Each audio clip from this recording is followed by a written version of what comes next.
Cine Biju, localizado no centro de São Paulo, foi um dos cinemas mais importantes e um símbolo de resistência à ditadura militar na época de 64. Depois de muito tempo fugindo da censura, o Biju ficou fechado por 26 anos, sendo que ele foi reaberto no ano passado, 2022. Deixamos agora um agradecimento às pessoas que retomaram o projeto ao voltar a ser no cinema. Ivan Cabral e Rodolfo Garcia Vasquez, da Companhia Teatral Sátiros. Calma, antes de retomar a ser no cinema, o que era para ele ser antes? Cara, era pra ser ou uma igreja ou um bar. Graças a Deus isso não aconteceu. Viva! A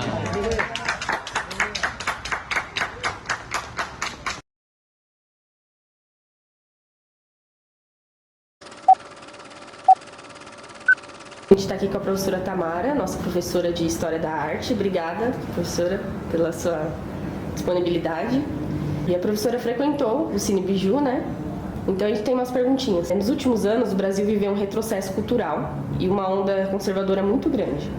Você acha que esse período está ficando para trás ou ainda é preocupante para a arte que representa a diversidade? A gente viveu uma coisa muito próxima desse momento, aonde até ano passado sair de vermelho na rua era perigoso. A gente passou 4 anos em que é impressionante a gente entender até onde vai realmente a repressão de sistemas ditatoriais, né, que realmente tangem a nossa vida de que coisas que num período de mais liberdade é uma coisa normal, né? E aí a gente no Brasil a gente pôde viver essas duas questões, e não é só na minha juventude que eu vivi os tempos chamados do golpe de 64.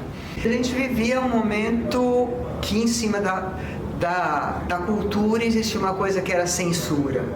Então a gente ficava frustrado de não conseguir ver algumas coisas que a gente tinha como coisas importantes.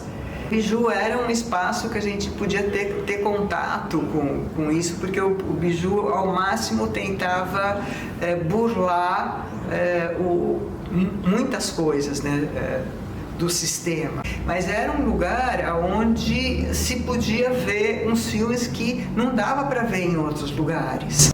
Para a gente foi muito importante saber que tem um lugar como o Biju, pois ele é um cinema que traz muita questão da diversidade, trazendo vários debates sobre o tema e importando muito mais a parte do audiovisual em relação a eles.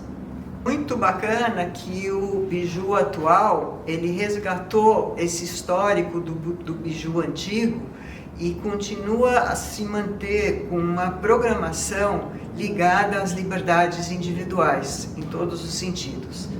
O Biju continua a ser um cinema libertário, um cinema que preza pelos direitos humanos em todas as cores que isso pode ter.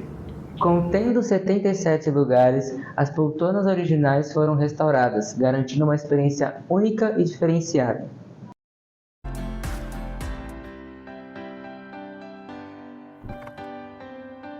E o Biju era esse templo onde se mostrava filmes bons. A gente via Godard, Antonioni. Muito das coisas que eu apresento hoje em aula foi que eu conheci no Cine Biju. Fellini, todo o neorrealismo italiano.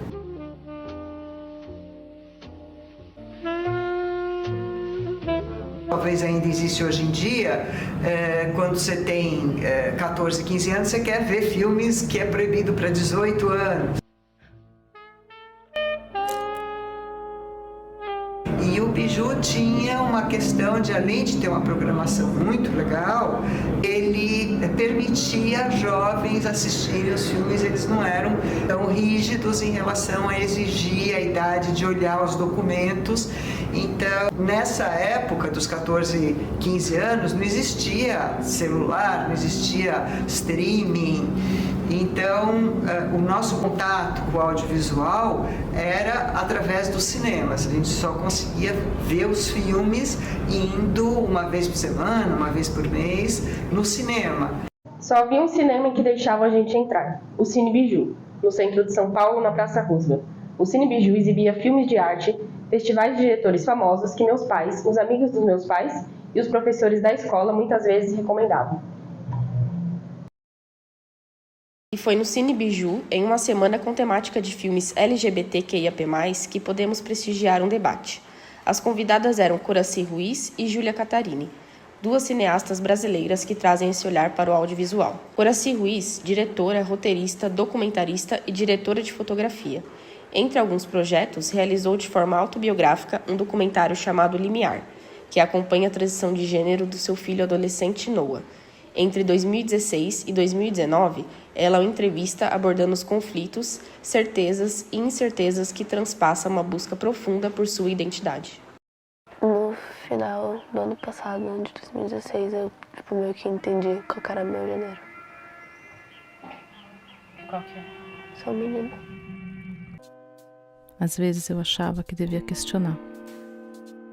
Não é fácil saber a melhor forma de lidar com um processo desses. Mas eu nunca quis ser essa mãe que fica duvidando. E eu achei que filmar seria a melhor maneira de entender o que estava acontecendo.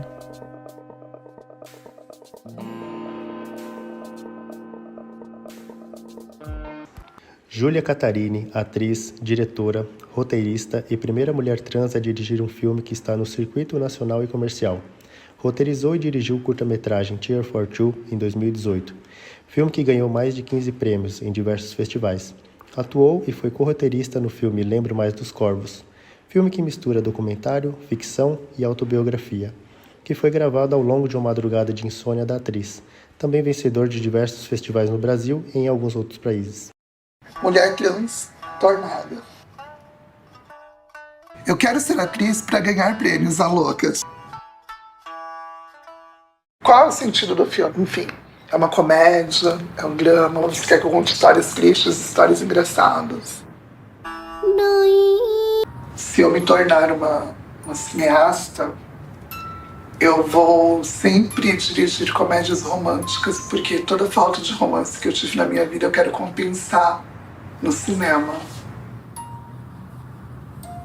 Eu quero que todas as histórias de amor incríveis que eu imaginei um dia viver, eu possa realizá-las em filmes.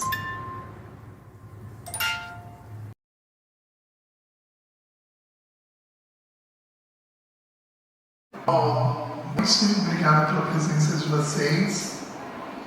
Eu ainda acho importante que existam mostras com esse recorte LGBTQIA+, porque eu acho que agora é que a gente está saindo de uma situação muito difícil, né, no país, e ainda é muito complicado fazer com que as pessoas entendam que existe um cinema que é produzido por pessoas LGBTs, para pessoas LGBTs, e que não necessariamente segue os mesmos padrões estéticos e narrativos que o cinema convencional. E isso para mim é muito importante, assim. Quando a gente vai pensar a coisa da distribuição de impacto de um filme, né, assim, e fazer um acesso democrático para que todo mundo, para a maior parte das pessoas possam ver, que seja gratuito e tudo mais, entender isso como, beleza, eu fiz esse filme, eu fiz porque eu fiz, porque foi importante para mim fazer. Para a minha experiência como mãe, mas assim, uma vez ele ali no mundo, ele pode virar ferramenta também, né? Ele pode estar à disposição de qualquer um que queira debater esse tema e usar o filme como um disparador, né? Então acho que a gente vai um pouco pensando nesses caminhos de colaboração, né? Então quando você chega num lugar que é um caminho assim de compartilhar uma experiência que é muito pessoal e muito nesse caminho da sensibilidade, a pessoa dá uma desarmada, né? Ela fala, nossa, olha o que aconteceu ali, né? Então acho que você consegue, às vezes, quebrar algumas barreiras, assim. O cinema pode ter, né, esse lugar também. Antigamente, para ser bem rasa, talvez a gente pudesse responder assim, cinema LGBT é filme sobre pessoas gays, pessoas, né, sobre mulheres lésbicas, etc. Mas é muito mais que isso. É sobre narrativa, é sobre escolhas, é sobre como contar, sobre a forma como a gente conta uma história. E o cinema LGBT ele vai sobreviver e ele pode se tornar muito maior do que ele é, se nós conseguirmos criar redes que se sustentem, que todo mundo se apoie, que todo mundo se ajude.